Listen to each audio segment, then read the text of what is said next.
This is my deck, and it's a total piece of junk. And that's my dog Hammy. He's usually not a piece of junk. And that's me. I usually make furniture, but this thing has been bothering me for a year and a half. So today, I guess I'm making a deck.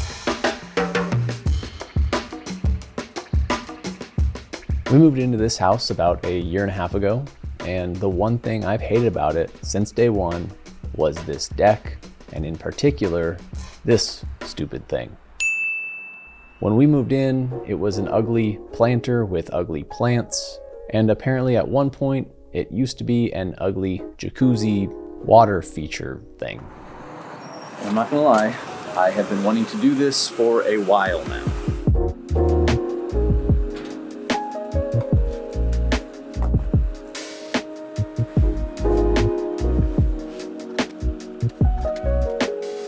This deck is definitely one of those things that at a quick glance, it looks fine. But as you start to look closer, you notice more and more. So every day I went out there, I felt like I noticed more and more. And as I started to take it all apart, it only got worse. Leftover plumbing, plants, and vines growing up through what felt like every crack. And a million non-exterior grade screws holding the entire thing together. It was kind of worse than I could have imagined.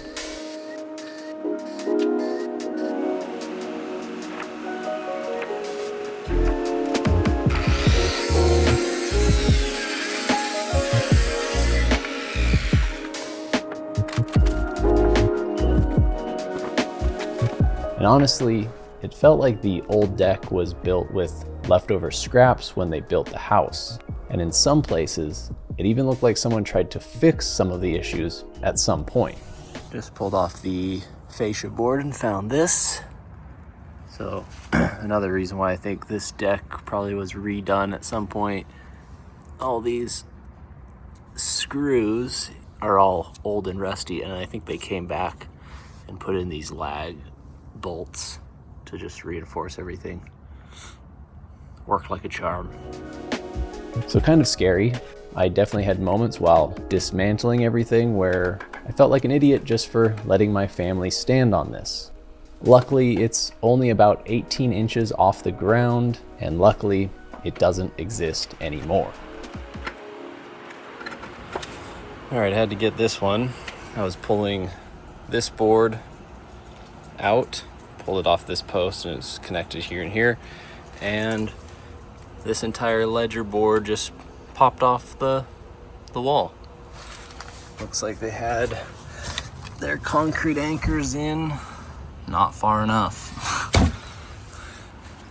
What do you think? Yeah. All right, so all the deck boards is gone, so I needed to do a little walkthrough of what was underneath my deck. Old leftover spa plumbing trash. Every single post cut off. Old weed fabric. Lots of old dead plants. Dog toy. Tennis ball. Just a lot of junk. It's actually not quite as bad as I thought it was going to be, but in some ways it's worse. So time to clean it up.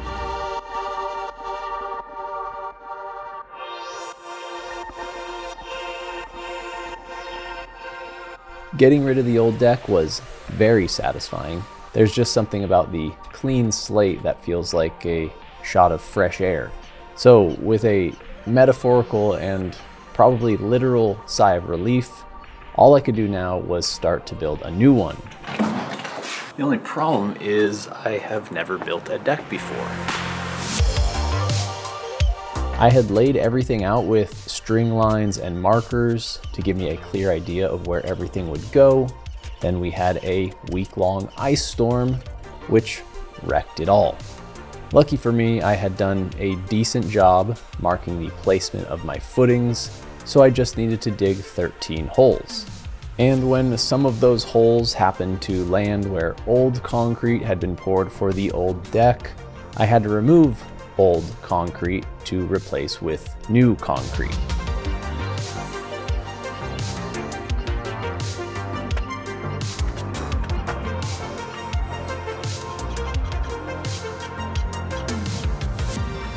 Lucky for me again, I only had to do this on like 10 of the 13 holes. I had to do a lot of figuring out in order to get my deck to land level with the concrete patio, and because the deck is so low to the ground, that meant the tops of my concrete footings needed to be accurate and precise, and that made me nervous. All right, because I am not using posts on top of my footings, I need to figure out exactly how much vertical space there's gonna be between my concrete footings to the top of my deck, because I need my footings to be perfectly the right height. So I essentially have my concrete beam bracket, I'm gonna have my beam and then joist on top of that, and then my decking. So I essentially need to measure 1 inch, 7 1/4 times 2 plus 1 inch. So a lot of measuring, double checking, second guessing, and most of this in the dark so I could actually see the laser level. I have to do this in the dark so I can actually see the laser level. But finally getting to the point of mixing and pouring concrete felt like a huge accomplishment, though I still would have no idea if I did it all right until everything cured in a few days.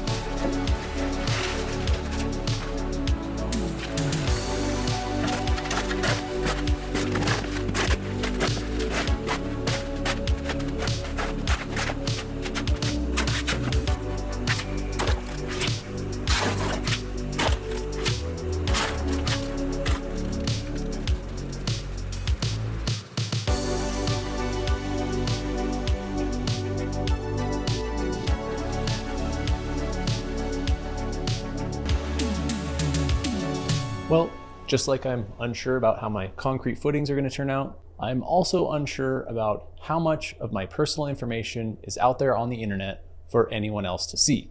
Bad segue, I know, but luckily today's sponsor, Incogni, is here to help. If you've ever done a web search for yourself, you know that you can often find multiple websites that have all sorts of personal information like your address, phone number, email, and all sorts of other stuff. And these days, more and more often, we're hearing about some new data breach where customer data is stolen. So not only has our information been leaked, but it's also potentially being bought, sold, and misused by just about anyone on the internet. What Incogni does is automatically track down and remove your personal data from websites like directories, people search sites, and other online databases that collect and sell your information without your consent. And if your information ever reappears, which it probably will, Incogni will repeatedly remove it for you and monitor so that you can be sure your information won't pop back up. Incogni also offers their custom removals feature in the unlimited plan, which allows you to submit an unlimited number of links to their privacy experts to check any websites beyond the over 420 they're automatically checking already to see if your personal data can be removed. Incogni is also the first and only personal data removal service to be independently verified by Deloitte. And in a world full of shady characters and feeling like you can't trust anybody or anything on the internet, it's nice to know that Incogni is backed by a third-party verification. So, if you want to keep your information secure, take back your personal data with Incogni. Use the code Sean at the link below or go to incogni.com/Sean for 60% off an annual plan. All right. Thanks, Incogni.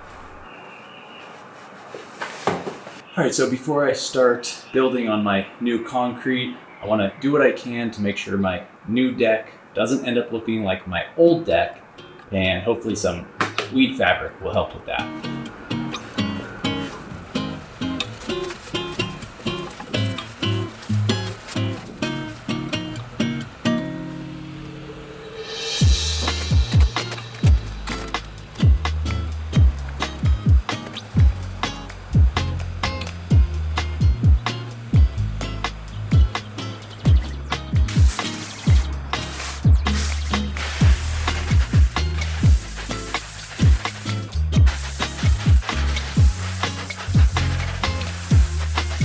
Finally starting to build the new deck was a mix of excitement and fear. That's really the best way I can describe it. It was finally going to start looking like something, but I was the one that was going to have to figure it all out, and that started with installing the beams. By the way, my concrete footings all ended up totally perfect, except for one that was about 1/8 of an inch low and one that was about 1/8 of an inch high. I bought a stainless steel shim for the low one and did a little bit of grinding on the high one to even everything up. I'd had this stack of lumber delivered maybe a week earlier, and it was finally time to start using it. It's all pressure treated 2x8s of a couple different lengths. First step was building the beams, just doubling up boards and running them the full length of the deck.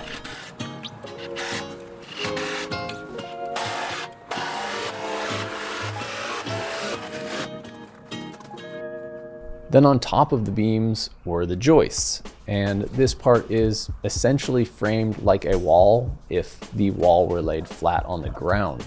Spacing of the joists is also a little tighter to make a solid support for the composite decking, and then everything held together with structural screws instead of nails because I don't own a nail gun and I didn't want to buy one.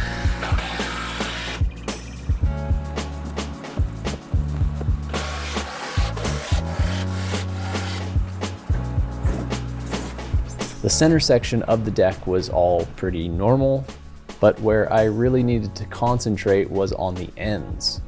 Because my deck is shaped like a trapezoid, I had some angles to deal with, but like with everything on this deck so far, I just took it one piece at a time, figured out each thing and how it all needed to work.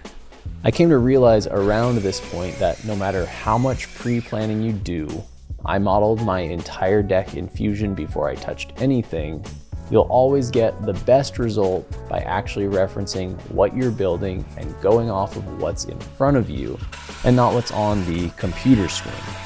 Same mindset as when I'm building a piece of furniture, it's just a much larger piece of furniture.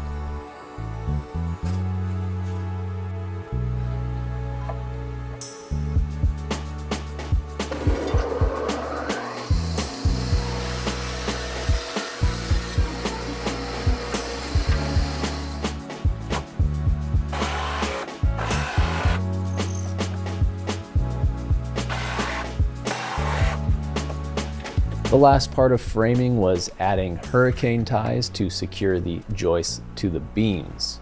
I actually enjoyed this part because it was nice to finally swing a hammer for a bit, though my back didn't enjoy it as much as my hammer swinging arm did. I decided to do some trimming at this point. Beams were cut flush and the joists were all trimmed to within a couple inches of their final length. This was so I could use the extra length for things like blocking, as well as so I could really start to see the footprint of the finished deck.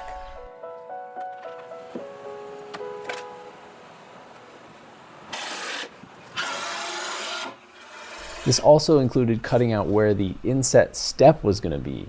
Though I was a bit more stumped with this, there were a lot of things coming together around the step, so I gave myself a little extra to work with and cut these way longer than they needed to be.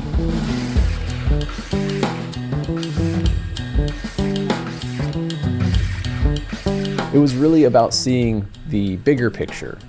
Maybe I'm impatient, but it's also because I'm just a visual person and I needed to see the actual deck size before I could move on to the final last bits of framing, which were to build some extra support where I'd have a couple breaker boards in the decking. I'm always pretty proud of myself when I plan ahead, and these next couple parts make me pretty proud of myself. Before I closed everything up with deck boards, I needed to address drainage and electrical. I had a gutter company add a couple downspouts along the length of the deck. Before these were added, when it rained heavily, water would pour over the gutters and absolutely hammer the old deck. which is probably one of the reasons it was falling apart. Now, I have these new downspouts, but they empty directly under the deck, which is also not great. So I put on my plumber hat and bought some PVC pipe and fittings and ran a drainage line that would carry the water from under the deck out to the back of my property. The other thing I needed to do was put on my electrician hat and wire in some power for the LED lighting I'll be adding to the deck. Really, all I was worried about was making sure the sensitive stuff was weather sealed and that it was in a place I could easily get to if needed in the future.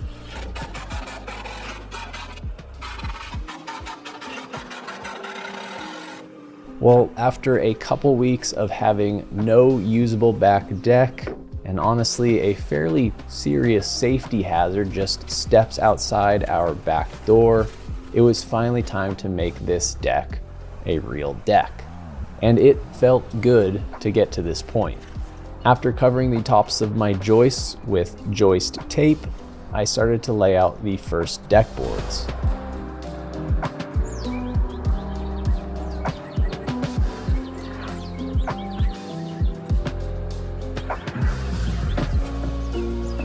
I started in the middle section because everything would be spaced relative to this, and I have to say, once the first few boards went into place, all the hard work up until this point started to make sense. Everything was starting to look so good with the hidden fasteners, and besides being bent over for hours on end, I was stoked to be nearing the finish line.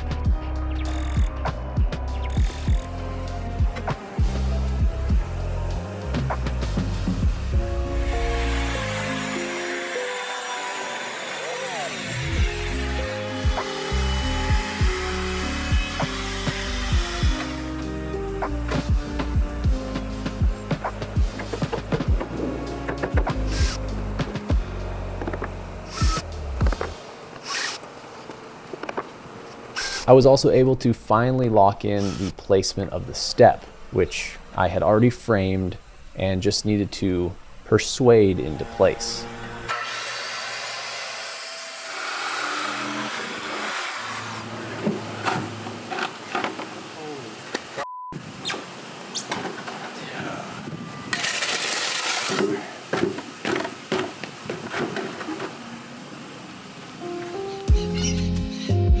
Once I had deck boards in place, almost to the edge, I could lock in exactly where to cut my joists and install the rim joist so everything ended on a full width board.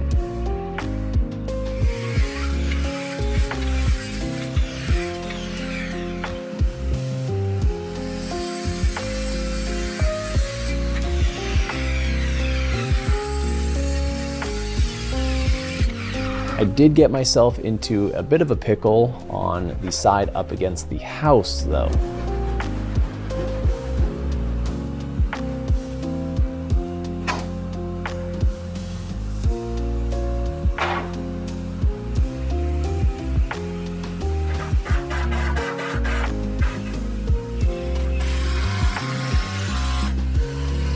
Just like with any piece of furniture, the final details always take the most time, and a deck ends up being no different. Even though the finish line was in sight, there was still plenty left to do, and while the edge of the deck was still open, one of the main things was to run all the wiring for the LED lights and get those ready to install.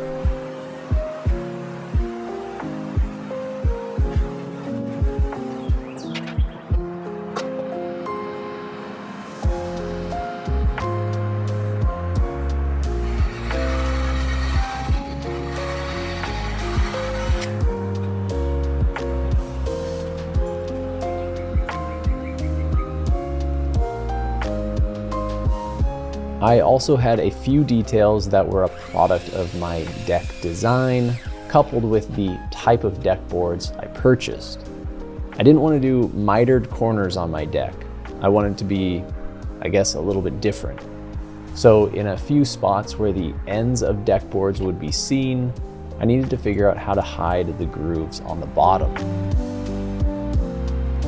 Cutting in my breaker board lines and trimming everything straight and even made me feel like a righteous man. I had to use face screws for some of the deck boards, but luckily the decking I purchased comes with handy plugs to cover the tops of the screws. I didn't buy the drill bit that's specifically made for these plugs, but luckily my countersink from KM Tools cut perfect size holes for the plugs, and that made me feel like a smart man.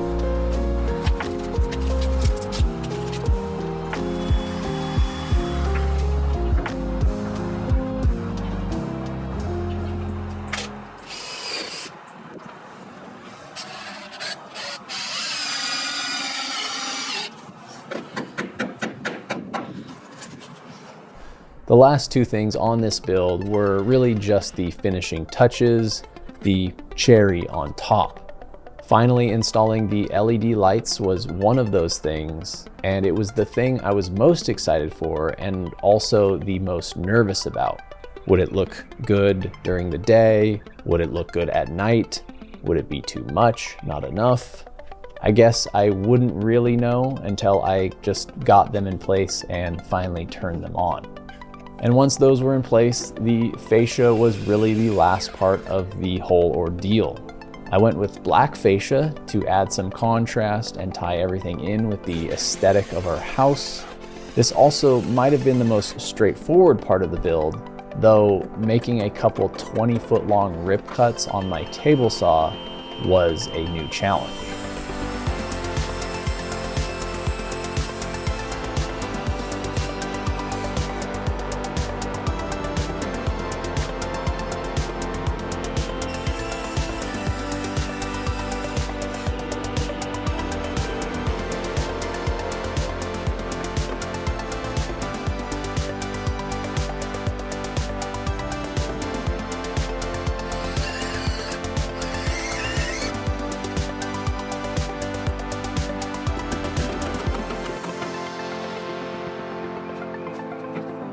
So yeah, I built a deck.